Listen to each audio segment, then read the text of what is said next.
की गांव में कहा है आपको कि नांदेड़ जिले की सियासत का सेंटर अगर कहीं से चलता था तो वो बुस्तिर शिवाजी नगर से नहीं, बहादुर हाथई से चलता था पूरी सियासत।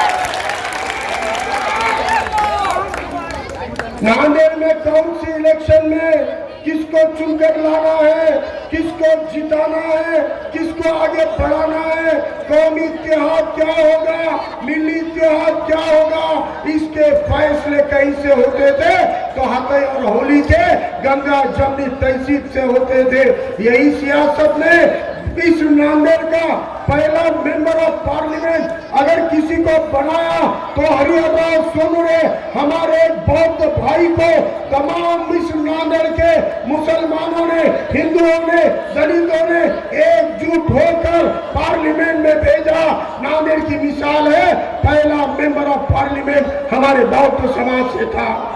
इस नांदेड़ में वीडी देशपांडे नाम के ब्राह्मण समाज के मेहनतकश मजदूरों के नेता को तमाम समुदाय समाज ने चुनकर असेंबली में भेजा, उनको एमएलए बनाया, उनको अपना कायद बनाया।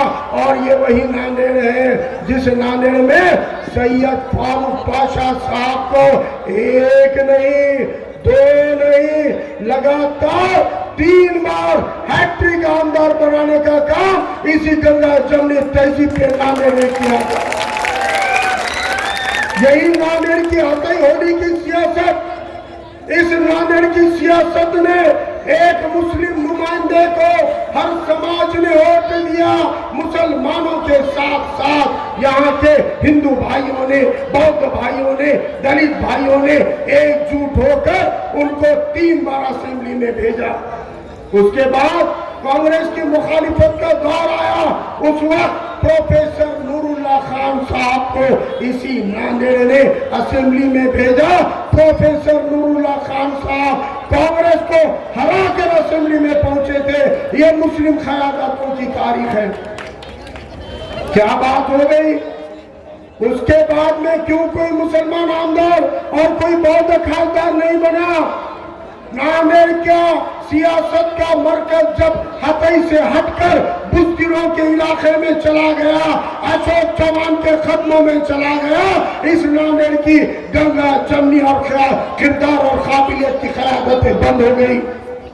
उस्मान नेक साहब इलेक्शन लड़े, ईसा खान इलेक्शन लड़े, अब्दुल सत्तार 61 बैटरी सोना बैटरी वाले 70 में इलेक्शन लड़े, हमीद सरवरी सर इलेक्शन लड़े, गफ्फार खान इलेक्शन लड़े, फिरोज नाला इलेक्शन लड़े, 2014 में सैयद मोइन साहब इलेक्शन लड़े। लेकिन उनको एक गट्टा वोट गिरने के बावजूद ये तमाम सीटों पर इन तमाम कायदों को सिवाय मुसलमानों के किसी भी कौम के वोट नहीं मिलने से 3000, 4000, 10,000, 12,000 वोटों से मुसलमान चुनकर आते आते गिर गया।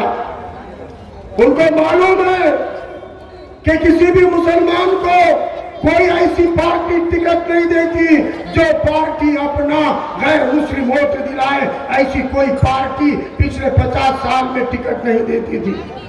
लेकिन पहली बार 2019 में फारूक अहमद को अली जनाब प्रकाश अम्बेडकर साहब ने टिकट भी दिया और 14,000 से ज्यादा वोट भी दिए हैं।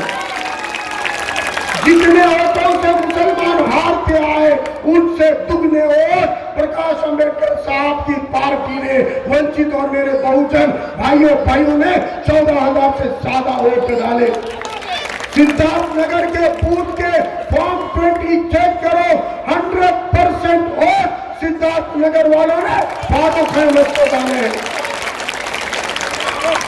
लेकिन इन जितों के नाम मैंने गिनाए, उस्मान साहब ले लो, सत्तार भाई ले लो, ईसा खान ले लो, हमें सरवरी सर ले लो, गफ्फार खान साहब ले लो, ये तमाम कायदीन को किसी मुस्लिम के साथ इलेक्शन नहीं लड़ना पड़ा। कोई मुसलमान इनके खिलाफ वोट बांटने को नहीं खड़ा हुआ। लेकिन मैं पूछना चाहता हूं, क्या वजह है 2019 में में भी और 2024 में भी जब वंचित से फारूक अहमद खड़ा होता है, उसके खिलाफ ये बीजेपी और कांग्रेस मुसलमान खड़ा कैसे करती है? क्यों खड़ा करती है? बावजूद उसके मुझे फख्र है हकई होली के इस एरिया पे, करबला सिद्धार्थ नगर के इस इलाके पे 5 मोहल्लों की सियासत पे 2019 में फारूक अहमद को 1 नंबर की वोटिंग, सबसे ज्यादा वोटिंग इस इलाके से मुझे मिली है। वही तवक्को करने आया हूँ, अपने वोटों का बंटवारा मत होने दो। 50 सालों के साजिशों का जवाब इंशाअल्लाह 20 नवंबर को मुत्तहदा वोट करके लेंगे और अपनी क़यादतें इंशाअल्लाह असेंबली में भेजेंगे।